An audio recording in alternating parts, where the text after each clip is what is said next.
eating also the sickness. And same thing with the intestines. Same thing, of course, Yeah, of course. Things. Okay. Intestine, if you like to take them, so clean or this liver or other things, maybe they are okay. But the blood itself is definitely yes. definitely not halal. That's why I really pitiful for our friends working in the street. They are even barbecued. President and Director of the Foreign Policy Program at Brookings. As a former advisor to senior department officials and a member of the policy planning staff, Suzanne knows well the challenges that the Secretary must confront. So before we begin, I would like to recognize that today's event is part of Brookings' long-running Alan and Jane Batkin International Leaders Forum, run by our Foreign Policy Program. This program brings together world leaders and officials at Brookings for the thoughtful exchange of ideas on critical policy issues. Please note that we are streaming live and on the record. You can share your thoughts via social media using the hashtag Foreign Policy. Following the conversation, we will have a brief Q&A, and our staff will pass around mics in the room. For those viewing online, please send your questions to events@brookings.edu. Thank you, and I hand things over to Suzanne. Thanks.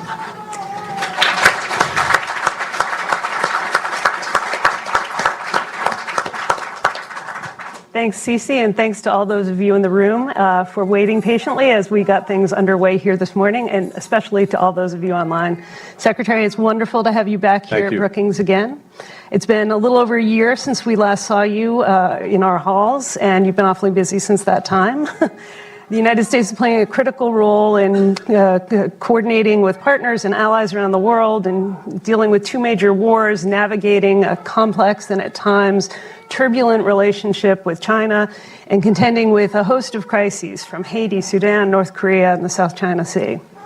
I hope we'll have an opportunity to touch on some of these specific issues as we go, but I really did want to start off at the 50,000-foot level around the state of the international system and the role of America in the world today. You and I both came of age at a time when the Cold War was ending, and we have spent the past 30 years in a period that's been marked by many challenges, by horrific attacks on the American homeland, two major wars in the Middle East, but the world's also experienced significant progress during that period, lifting of large swaths of humanity out of poverty, reduction in the frequency and intensity of interstate conflict.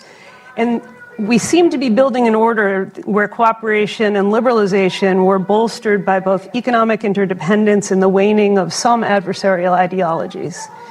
And yet, as you have previewed in a number of the speeches and remarks that you've made since taking office, we're also now facing something of an inflection point. The post-Cold War era is giving way to something new.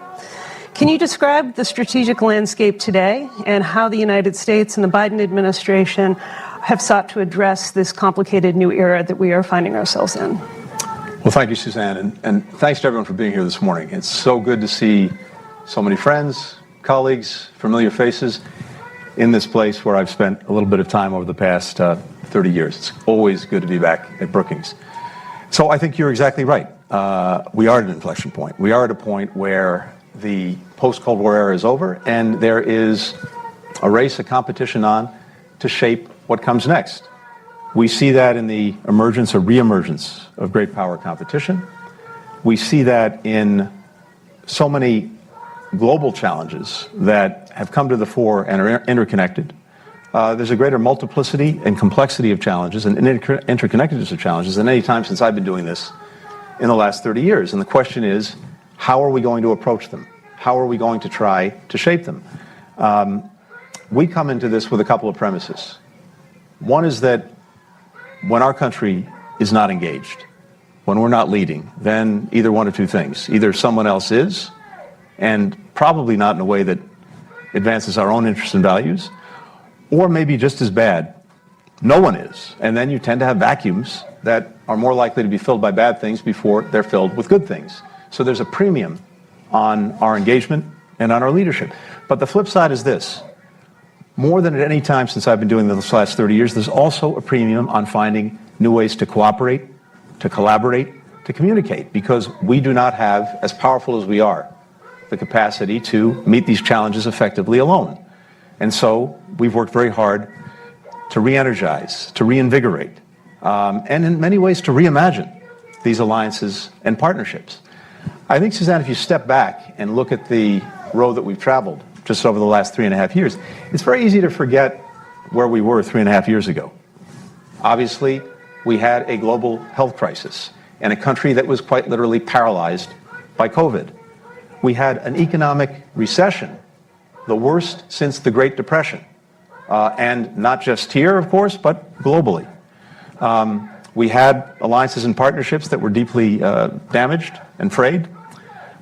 We had China that was moving forward in ways that were not being effectively addressed.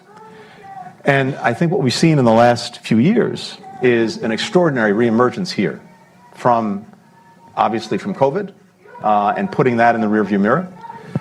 Our own economy now, by far the most successful economy of the major democracies. GDP growth exceeds that of the next 3 countries combined. Major investments made, which I'll come to in one second, that are making a powerful difference. And as I look around the world and go around the world, alliances, partnerships that are much stronger than they were just 3.5 years ago. Basically, as we've looked at it, we wanted to do 2 things. And the president's been determined to do 2 things. Make these investments in ourselves, which we've done, but also make these investments in our alliances and partnerships, which we've done.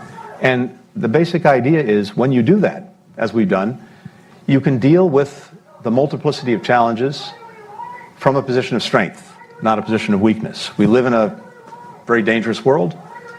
We've had all of these trends that have emerged, not just in the last few years, but over the last couple of decades, this move from the post-Cold War era into a new era, where, of course, you have extraordinary forces moving at a rapidity that we've never seen. Technology, information technology.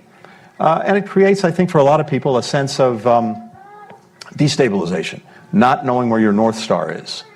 But in order to deal with that, doing it from a position of strength, investing at home, investing in our partnerships, that's the foundation that we've set. And I think if you go through each of the different problem sets that we're facing, you can see how approaching them from a position of strength actually makes us more effective in delivering results and doing what the American people need us to do for them.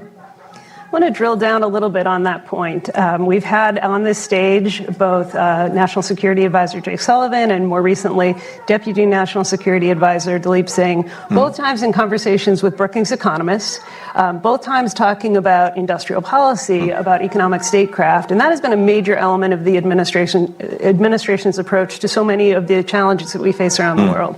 Can you tell us a little bit about how it is that the foreign policy bureaucracy has now really taken on economics as a core element of both strength at home and strength abroad? Well, we're seized with this because we have to be, for 2 reasons. One, yes, I see this every place I go.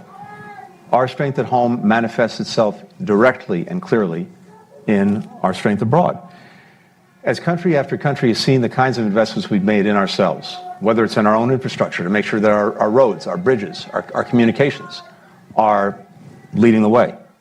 When they look at what we've done with the CHIPS and Science Act, the investment in the most critical technology for the 21st century. When they look at what we've done with the IRA, which, despite some early challenges now, I think is seen incredibly positively by most countries around the world. The investments we're making in the kind of technology and the kind of manufacturing that's going to dominate 21st century economies, that is seen as a very positive proof point for the United States. And it increases the desire of countries around the world to work with us. What have we seen in the last 3.5 years? We've seen more foreign direct investment coming into this country than at any time in our history. And in 3.5 years, we have more than $1 trillion in foreign direct investment, which exceeds by almost $250 billion what we saw in the previous 4 years. That's a sign of strength. That's a sign of attractiveness of the United States. But as we're going around the world, we also have to make sure that we get the flip side right. So one of the challenges that we have right now, I was in China recently. We have deep concerns, as you know, about China's overcapacity, trying to export their way out of their own economic challenges, and doing it in a way that saturates our market in critical industries and critical sectors where we're investing right now in goods that are underpriced and designed basically to price out our own manufacturers from these sectors, from these industries, whether it's solar panels whether it's electric vehicle batteries, etc. Our job, our responsibility is to make sure that we're defending our workers, defending our industries, and defending our communities. And that's exactly what we're doing. But here's the difference. It's one thing when we're doing this alone. It's one thing when the United States is carrying that fight as 20-25% of the world's GDP. When we're aligned with others, when we're working with Europeans, when we're working with Asian partners and other partners, all of whom are facing some of the same challenges, and all of a sudden we're aligning 50 or 60% of the world's GDP against this problem, we're going to be a lot more effective.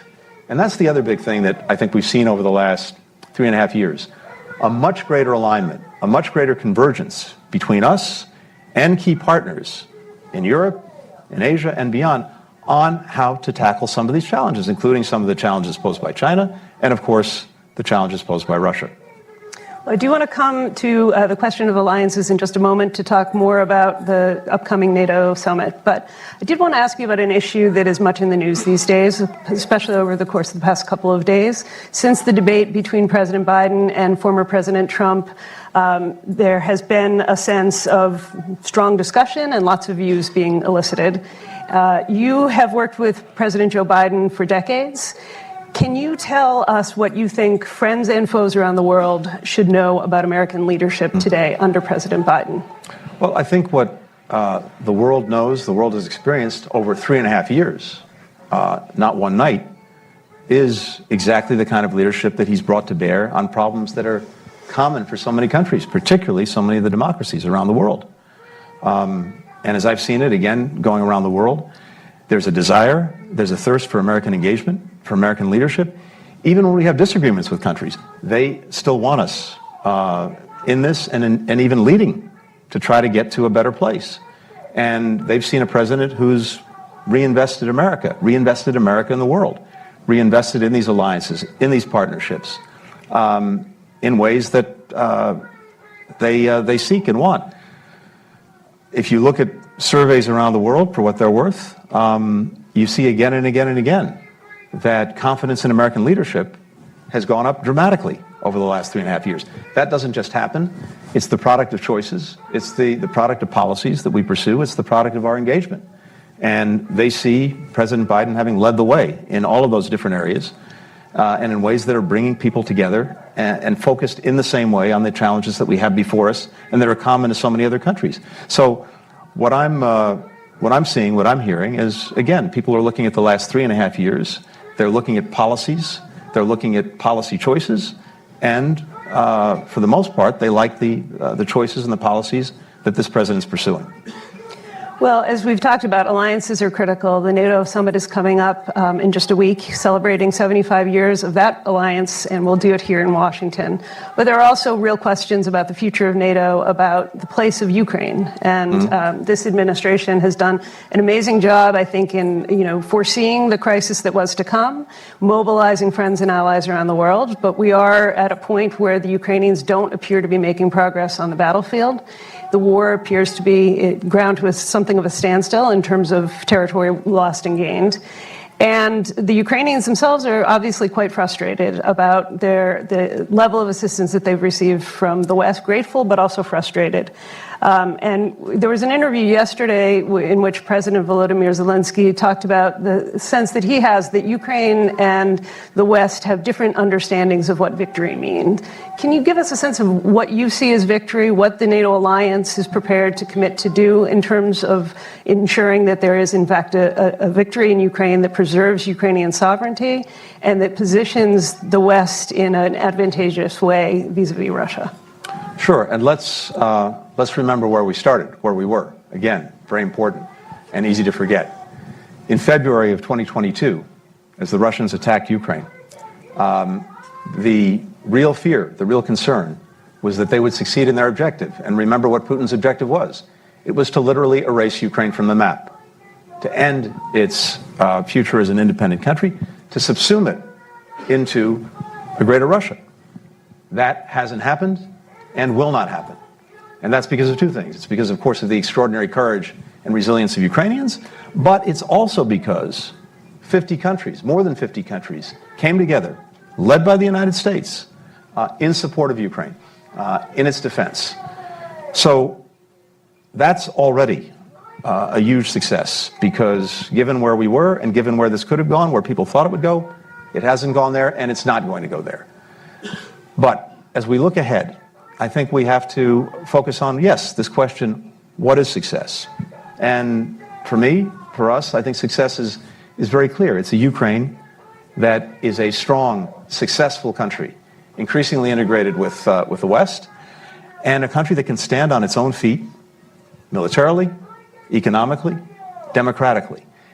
And we have the policies in place to make sure that that's exactly what happens.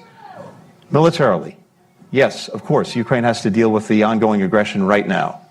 And again, we have so many countries that continue to rally to its side to make sure that it has what it needs, when it needs it, to continue to ward off the Russian aggression. But it's also critical that Ukraine develop the capability to deter and defend against aggression going forward over many years. President Biden led the way in getting now more than 30 countries to agree to negotiate bilateral security agreements with Ukraine over a decade. And these agreements, now I think nearly 20 have actually been negotiated and signed, including by the President and President Zelensky just a few weeks ago in Italy on the margins of the G7. These are long-term commitments to helping Ukraine develop a strong deterrent and defense capacity. They also tell Vladimir Putin that he can't outweight Ukraine, he can't outweight all of Ukraine's partners. At the same time, Ukraine's developing its own defense industrial base in a way that will enable it to help provide for itself. And we're trying to drive private sector investment into Ukraine to make sure that its economy can grow and thrive. We've already seen through the Black Sea that Ukraine is exporting as much as it was before February of 2022. There's extraordinary potential in Ukraine's economy with the right investment. Now, of course, for both its military capacity and its economic capacity, you've got to make sure that you have air defenses in place to try to protect the areas in which you're making investments. We're driving that. I think you'll see more news on that in the coming weeks as we get to the NATO summit, actually next week. And then finally, standing strongly democratically. The fact that the European Union has opened the accession process with Ukraine is the best guarantee that Ukraine will continue to make the necessary reforms to strengthen and deepen its democracy. The end result is a successful country, and a country that, as it stands on its own in these three areas, is the strongest possible rebuke to Vladimir Putin. Well, you've obviously done a lot to both rely upon and invest in the transatlantic relationship in managing both the challenge of Ukraine and the larger challenge of Russia. That is a relationship that's underpinned by a long history, deep mutual interests, but also some sense of shared values. How do you, sort of look at the future of that relationship at a time where we do see the rise of right-wing parties and their potential impact on the viability of that alliance and the effectiveness of that alliance? We've just seen the results of the first round of elections in France, a country that you know well. How concerned are you about changing trends of populism and right-wing governments that might come to the fore in Europe? So I think first, again, to put things in focus, just looking at the state of the alliance itself, the North Atlantic Treaty Organization. We'll have a 75th anniversary party here in Washington in a week's time. And of course, we want to celebrate 75 years of the most successful defensive alliance in history. But the main purpose is to focus on the way forward for this alliance. And I think it's a very opportune time to remind people of why NATO matters, why it's so important, and why the investments that we and so many other countries are making in it make a difference.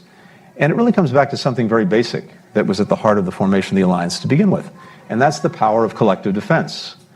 The power of Article 5 that says an attack on one is an attack on all is the strongest possible deterrent to aggression, the strongest and most effective way to prevent war in the first place, to avoid conflict in the first place, because any would-be aggressor knows that an attack on any one member means they're going to have to deal with every member of the alliance. And so I think reminding all of our citizens of the importance of that and how it's been so successful for 75 years and how it remains foundational to our security going forward is an important moment. We have an alliance that is bigger than it was just a few years ago. Now 32 members, Finland and Sweden, that I think for most people that would have been unimaginable just a few years ago. We have an alliance that's stronger and has greater investment in it than it's ever had. We now have 23 countries that are meeting the 2% of GDP committed to defense mark that was set at the Wales Summit back in 2014. There were just 9 countries in 2021 that met the mark. We're now at 23. An 18% increase in defense investment by the allies across the alliance. And also things that people in this room know very well, but that may be a little bit harder to translate for so many of our citizens. A very deliberate and effective effort to make sure that the alliance in its plans, in its programs, in its posture, was effectively positioned to deal with the threats of this moment. And you'll see more of that at the summit. Those plans are now in place. They're being resourced, and the alliance is moving to make sure that we have the right defenses across the alliance where they're needed, where they're mattered. So this has been a clear trajectory for the last 3.5 years. I don't actually see that changing, irrespective of the politics of the moment in Europe. We have very strong allies, very strong partners. We just came from Italy, where Italy has played a major and very effective role in continuing to strengthen the alliance. I think you've heard affirmations from various political parties in Europe of their ongoing commitment to it, irrespective of where they're coming from. So I have confidence that we'll continue to carry that forward. And the reason, again, for that is because it's manifestly in the interests of the people that all of us have to represent. I'd like to shift now to China. Obviously, this has been a big focus of the administration's attention over the course of the past 3.5 years. There have been moments of profound tension, the spy balloon amongst them, and there have been at least some efforts to try to stabilize the relationship, to invest in improving and strengthening the high-level communication channels that have existed and that have been expanded. What is your sense of how long that relationship can be stabilized? Are we are in a competitive situation with the Chinese? We are going to find moments of friction all over the world.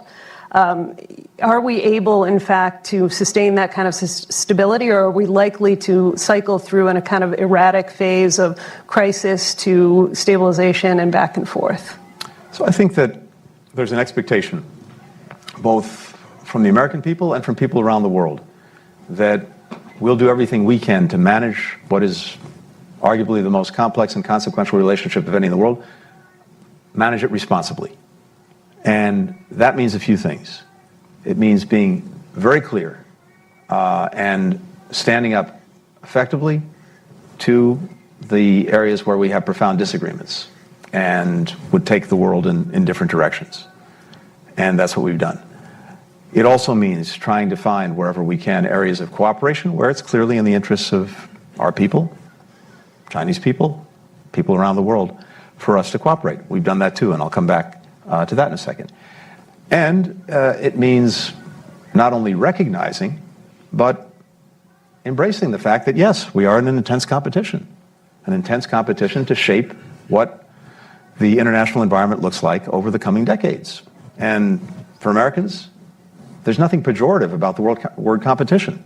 It's actually at the heart of our own system, provided it's fair and provided that we approach it effectively. And this comes back to the basic foundational propositions that President Biden had coming in. Whether it's China, whether it's any of these other challenges, we're going to approach it from a position of strength. We're going to approach it having made investments in ourselves that put us in a much stronger position in dealing with some of the challenges that China poses. We're going to approach it having reinvested in our alliances and partnerships and having reimagined some of them in order to be genuinely fit for purpose, because we know we're so much more effective in dealing with these challenges if we're doing it with others. And that's exactly what we've done. So I think we're at a place now that we were not at 3.5 years ago, 4 years ago, where we can approach this with tremendous confidence, acknowledging the difficulties, acknowledging the challenges, but knowing that we've made the right investments in ourselves and that we've made the right investments in allies and partners. As I'm looking at Europe, as I'm looking at critical partners in Asia. As I said before, the convergence in the approach, both the shared recognition of what the challenge is and increasingly a shared view on what to do about it, that's much greater than it's ever been. There's something else that's changed, and I think, again, you'll see this at the NATO summit. We have 4 partners from the Indo-Pacific coming to the NATO summit, as they have for the last 3 years: Australia, New Zealand, Japan, Korea. This is one manifestation and one recognition of something that really is new, which is that increasingly partners in Europe see challenges halfway around the world in Asia as being relevant to them, just as partners in Asia see challenges halfway around the world in Europe as being relevant to them. Prime Minister Kishida put it best in the wake of the Russian aggression against Ukraine. He said what happens in Europe today could happen in Asia tomorrow. And, of course, you see the relationship between Russia and China that has profound repercussions for Europe, when, unfortunately, you have China making, in effect, investments in Russia's defense industrial base in ways that are allowing it to continue the aggression. Not providing arms directly to Russia, but providing all the inputs necessary for it to sustain this war. 70% of the machine tools imported by Russia, coming from China. 90% of the microelectronics being imported by Russia, coming from China. A massive production now we've seen of tanks, of munitions, of missiles, again, enabled by this defense industrial base, despite the important impact that sanctions and export controls have had. Well, for Europe, that means that one of the, arguably the biggest security threat that they face, the biggest since the end of the Cold War, China's playing a role in fueling that. Our partners in Asia, again, understand that if you allow aggression to go unchecked anywhere, it becomes a greater threat everywhere. A would-be aggressor who sees that Russia's being allowed to proceed with impunity in Europe may get their own ideas in a very different part of the world. So we now have, and of course we have the relationship between Russia and North Korea that's evolved, as well as with Iran. So you now see, and this has also been a very deliberate part of our policy, a breaking down of the silos between European alliances, Asian alliances, and even more broadly as we work in countries, and not just countries, other partners from other parts of the world. I think that's going to create a very powerful edifice with these fit-for-purpose coalitions, different sizes, different shapes, focused on different discrete challenges where different countries may bring specific things to the table. That's part of the new landscape, the new geometry that we put in place. I want to ask you just a little bit about how you assess Chinese intentions. They're obviously working to sustain the Russian war effort in Ukraine. They have invested in a huge conventional military buildup, as well as a nuclear buildup. You said that the United States is approaching the relationship from a position of strength and confidence, and we're prepared to compete. Are the Chinese looking to compete, or are they looking to dominate? Well, look, I think China's objectives are clear. Over time, over the coming decades, they would like to be the leading country, the dominant country in the international system, militarily, economically, diplomatically. That's clear.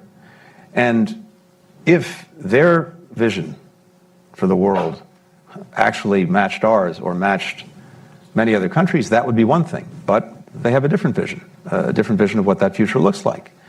And so we disagree.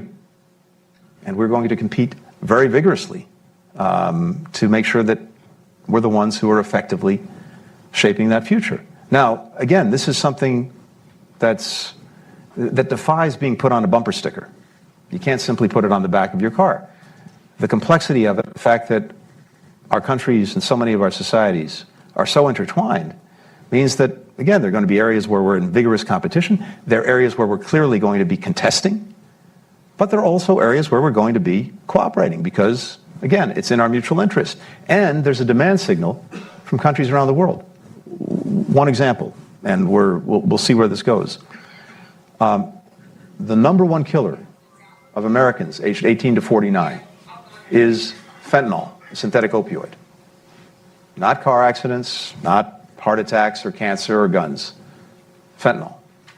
And of course, we know that much of the fentanyl that's coming into this country is the product of perfectly legal chemicals or precursors being manufactured halfway around the world in China, being sent close to our borders in Mexico, and then being diverted and synthesized into an opioid that comes in and kills Americans.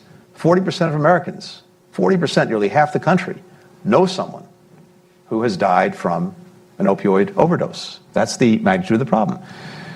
So there are two ways of dealing with this. One is to simply go as hard as we can to stop, disrupt, disable these networks, the companies that are engaged in this practice. And of course, we've done that and we'll continue to do that.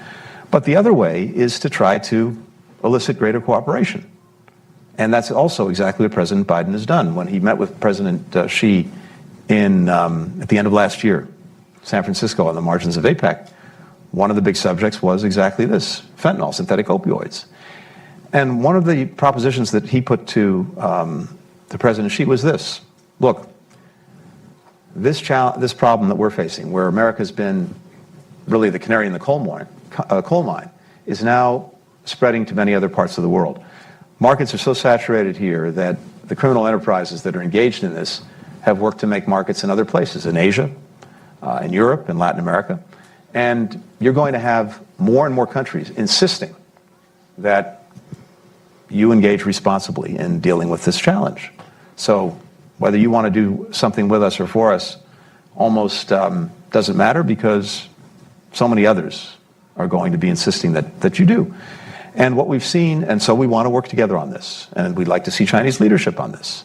And we have seen real progress, not yet sufficient.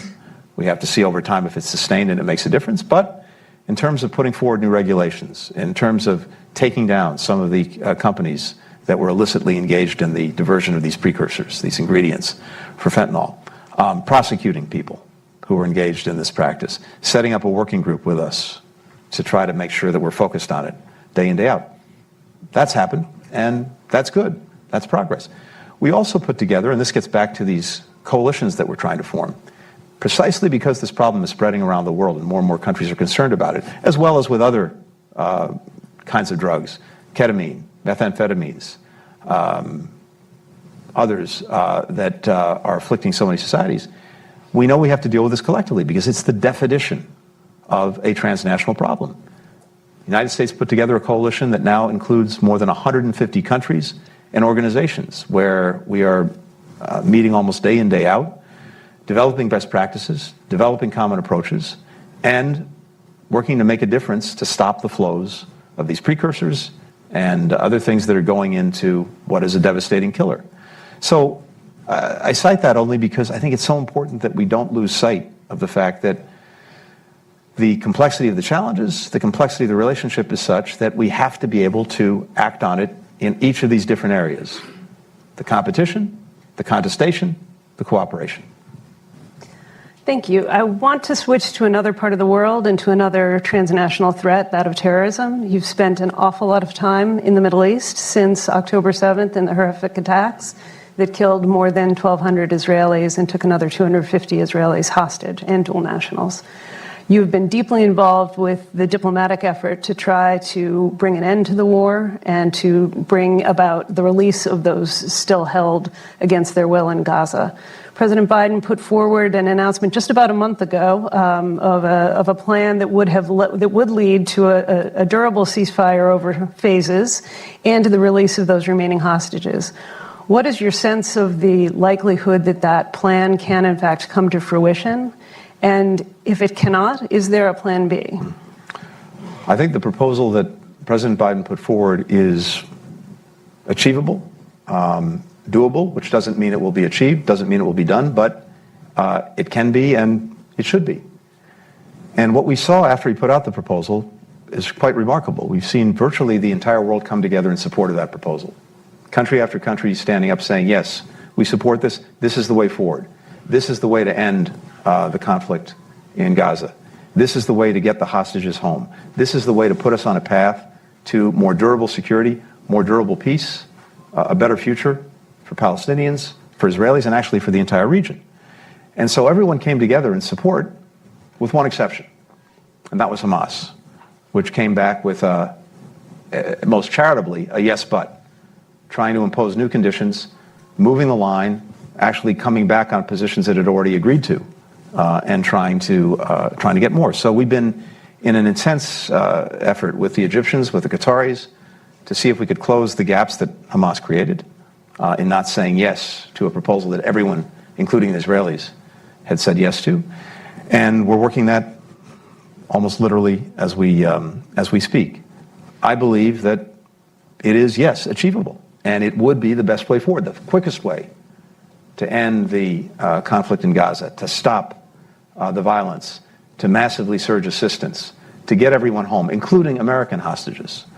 But it's also true that one individual, likely buried hundreds of feet underground in Gaza, has the decision-making power to say yes or no. And right now, in not saying yes, Mr. Sinwar is not only holding on to Israeli, American, and other hostages, he's continuing to make a hostage of Palestinian children, women, and men who are caught in a horrific crossfire of Hamas's making. So the question that I can't answer for you is, will he get to yes? The world is looking for it. The world is asking for it. The world is demanding it. Now, if not, of course, we're looking at what comes next, and I think what's critical is this. We'll see. We've heard the Israelis talk about a significant downshift in their operations in Gaza. Remains to be seen. We do know this, one way or another. When this conflict ends, it cannot and must not end with a vacuum in Gaza. It has to end in a way that makes sure that there are clear, coherent, achievable plans for Gaza's governance, for its security, and of course, to start to help people to rebuild their lives that have been so decimated and destroyed.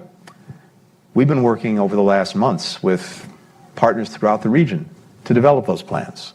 And as I said a couple of weeks ago when I was last in the region, a lot of that work is now turned into concrete ideas, concrete proposals that we're sharing with partners in the region, again, as we speak, to try to flesh things out and to try to make sure that we have the broadest possible agreement on what the right way forward is. So the post-conflict plans are critical, because if we get to a moment where the conflict really does shift dramatically, and hopefully the best possible thing would be the ceasefire, if we're not ready, if the region's not ready, then you're going to have a vacuum. And as I said before, vacuums tend to get filled by bad things before they get filled with good things. And we know that there are three things that are unacceptable for Gaza's future: an Israeli occupation, Hamas perpetuating its leadership, or chaos, anarchy, lawlessness, which is what we're seeing in big parts of Gaza today. Absent concrete plans to have an alternative to that, that one of those three things is going to happen. And given all of the extraordinary suffering that we've seen to date, that should be unacceptable, and it's unacceptable to us. And the plans that you've been discussing with regional partners and others, are they ready to go? If for some reason Sinwar were to suddenly have a flash of humanity and accept the plan for a ceasefire and release the hostages, would we be able to move immediately to put the security, the governance, and the start of a reconstruction program in place? Or are we likely to be outpaced by other adversaries in the region who, in past conflicts, have moved more quickly than the international community? Well, we're determined not to be outpaced, which is exactly why we're leaning into this. It's exactly why we've been calling on so many of the concerned countries to engage in this effort. We really started back in January with many Arab partners on this. We've told the Israelis that we expect of them to develop their own plans, their own ideas, and we've not seen enough of that from Israel. But no, precisely because we don't want to be caught off guard by this. This is exactly what all of our diplomats are deeply engaged in as we speak, so that we are ready when we get the moment, and we need to get that moment as quickly as possible. One last question before I turn it over to the audience for just a few questions before we, unfortunately, will have to let Secretary Blinken go back to his very busy day. We have with us in the audience former U.S. Ambassador to Lebanon, Jeff Feltman. We were speaking before the festivities began here about the prospects for significant action in Lebanon. The Israelis seem to be signaling that quite heavily right now, particularly as they downshift in Gaza, that they will have more capabilities to apply to dealing with the threat that is posed by Hezbollah that has forced at least 55,000 Israelis out of their homes in the north. How imminent do you rate that threat, and what is it that the United States is doing to try to develop diplomatic alternatives to a military solution to Hezbollah, which we know has been quite elusive over the decades? One of our primary objectives from day one, since October, was to do everything we could to make sure that this conflict didn't spread, didn't escalate, including and notably to the north, to Lebanon, to Hezbollah, and then maybe beyond. And so this, too, is a place of intense focus. And I think you have a paradox in this moment, which is that, at least in our judgment, none of the main actors actually want a war.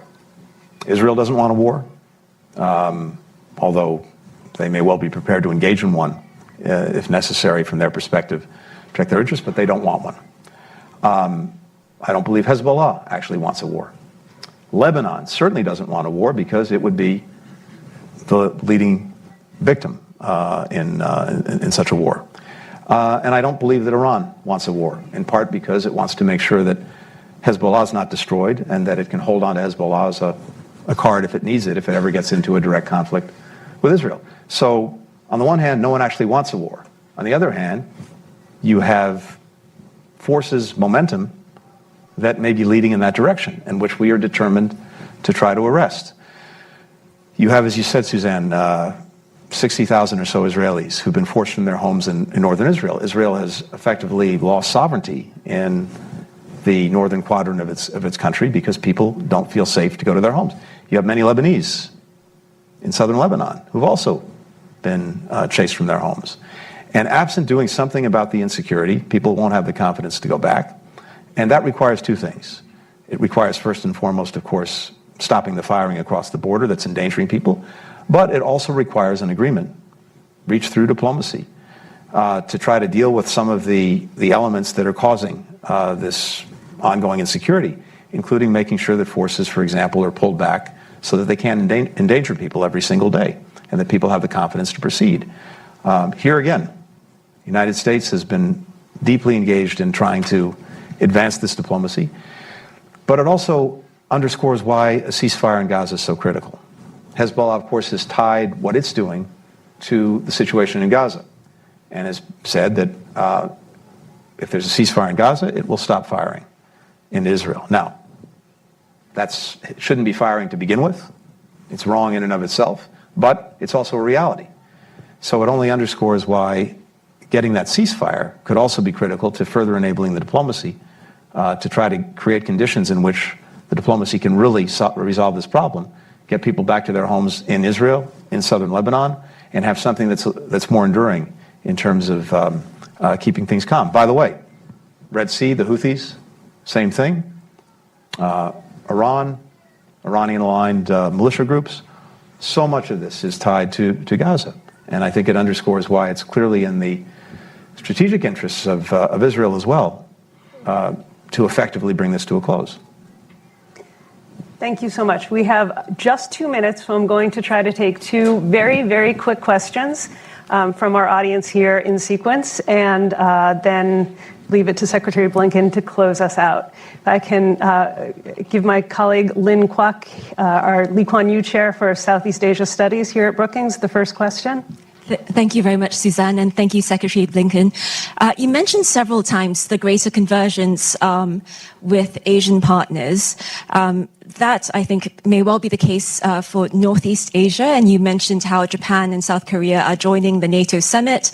And of course, there's strong recognition that the two theaters, the Indo-Pacific as well as the Euro-Atlantic, are linked. But I would suggest that the picture is rather less clear in Southeast Asia. Many of the countries there have not taken a strong stance on Russia's invasion of Ukraine. And in a recent poll, China, for the very first time ever, has edged past the United States in being the region's choice of partner if the region were forced to choose. How do you think the U.S. losing ground to China in Southeast Asia hurts U.S. goals in the broader Indo-Pacific region? And what is being done about it? Thank you. So I'm seeing something different. And I acknowledge the complexity of it. And you're right, it's not a uniform picture. But I'm seeing something different. Look at the relationship, again, just over the last few years, that's evolved between the United States and the Philippines. Look at the relationship that's evolved between the United States and Vietnam. And in different, sometimes quieter ways, relationships with other countries in Southeast Asia. I think we're in a very different place. And I think it's the product of a recognition on the part of a number of countries at some of the challenges that China poses to them and that they have a real issue with, notably China's actions in the South China Sea, which affects the interests of many countries. We see that most prominently with the Philippines, but it's, of course, not just the Philippines.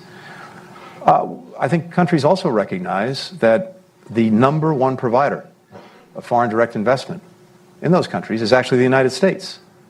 We understand we talk a lot about trade. That's important. But countries also see that the FDI that's going to them and coming from the United States is making a huge difference in the kinds of investments they can make in their own future. And this is something that they not only want to sustain, they want to build. And look, we've been very clear with many partners and many countries. We're not asking countries to choose. We're simply trying to make sure that we're providing a clear choice and what I believe in most cases is actually a better choice. The more we're able to do that, the more they see that, I have no doubt where they'll go. Now, again, sometimes that's a little bit more quiet. Sometimes it's a little bit more vocal. But the trajectory is clear. Last thing I'll say on this is this. There's also room for everyone, which is to say, if there are investments that are being made in infrastructure, in connectivity, in the future, that investment's desperately needed. As long as it's the kind of investment that creates a race to the top, not a race to the bottom, not piling debt on country after country, not bringing in your own workers to build a project, not doing something that turns out to have really shoddy standards so that it falls apart in a few years, not ignoring the environment, not ignoring the rights of workers. If that's the kind of investment that's being made, then bring it on. It's great from anywhere, including from China. I think countries, though, are also eyes wide open about the fact that when it comes to China, there is a fusion between the military and civilian sectors, and anything that, quote-unquote, civilian investment does automatically becomes the property of the state and the property of the military. And that's of concern to countries as well. So I see us, again, in a very different place than we were just a few years ago in these relationships, in these partnerships, both individually with a number of countries, but also with some of the critical institutions like ASEAN, where we've had extraordinary ASEAN summits, including here in Washington that President Biden has hosted, to continue to build those relationships. And then individual countries in the region are also part of different collections of countries and organizations that we put together to deal with discrete problems. Many of these countries want support, assistance with their own maritime domain awareness, a fancy way of saying what's happening in the seas around them upon which they're so dependent. We see many countries afflicted with the scourge of illegal, unregulated fishing, where industries are being decimated. We and other countries have provided assistance there so that they can gain control of their own seas and their own waters. All of these things are making a difference every day. And of course, climate's a whole other subject where so many countries are looking for partnership and the kind of partnership that we're working to provide. I think we have time for one more question. I'm looking for someone from our early career staff here at Brookings, perhaps. I see a hand up right there, and I'm sorry I can't call on you by name, but a mic will be coming to you in just a moment. Hi, Sopika, a research analyst at Brookings, originally from Georgia. Thank you for the discussion. And Secretary Blinken, as we approach the 75th NATO summit in Washington, D.C., South Caucasus remains a region of the strategic importance. In the light of the recent developments, including ongoing tension between Armenia and Azerbaijan, Georgia's upcoming election in October 2024, so-called foreign agent law, infrastructural deals in the Black Sea with China, and shifting geopolitical dynamics, meaning reduced Russia influence and increased Western engagement in Armenia, how does the U.S. view the influence and interests of the global powers in the region? Right. Thank you so much. Thanks. Well, you're very right to point to the region and to point to a tremendous amount of movement in the region. And we have, I think, both real concerns, but also real opportunities. You mentioned the foreign agent law in Georgia. We and many other countries have not only expressed our deep concerns about it, especially its passage, we've taken action to manifest those concerns. And I think you're likely to see more of that. I think it's clearly antithetical to the European direction that Georgia wants to take, and that clearly the majority of the Georgian people want to take. Armenia and Azerbaijan, there is an extraordinary opportunity, potential, to realize a peace agreement between the countries that ends decades of conflict and actually creates in the region, I think, a tremendous opportunity for economic connectivity, for economic growth, for connecting countries both east-west, north and south. Azerbaijan has a critical role to play in that.